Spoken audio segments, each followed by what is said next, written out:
আসসালামু আলাইকুম। আব্দুল্লাহ ইবনে মাসুদ রাদিয়াল্লাহু আনহু ছিলেন মক্কার এক গরিব রাখাল।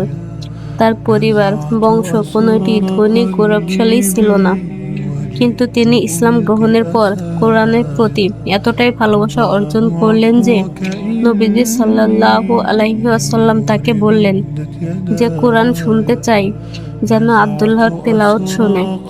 একদিন তিনি সাহাবীদের কাছে প্রস্তাব দিলেন, আমি কুরাইশদের সামনে প্রকাশ্য কোরআন তেলাওয়াত করব। সাহাবীরা অবাক হয়ে তাকে নিরুৎসাহিত করলেন, তুমি তো ছোটখাটো দুর্বল মানুষ, তারা তোমাকে মারধর করবে।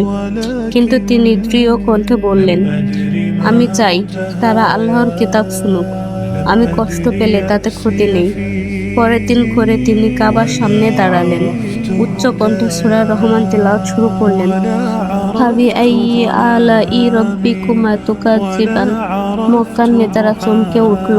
তারা চিৎকার করে বলল, সে কি বলছে? কুরআন! অবিলম্বে তারা তাকে টেনে হিঁচড়ে মাটিতে ফেলল, ভয়াবহ মারধর করল। তার শরীর রক্তাক্ত হয়ে গেল, কিন্তু তিনি হাসি মুখে বললেন, আজ আমি চাইছিলাম তারা যেন অন্তত একবার কোরআন শুনে। আমার উদ্দেশ্য পূর্ণ হয়েছে। সত্য কথা প্রচার করার সাহস যে রাখে, তার শরীর ক্ষত বিক্ষত হলেও অন্তর সবল থাকে।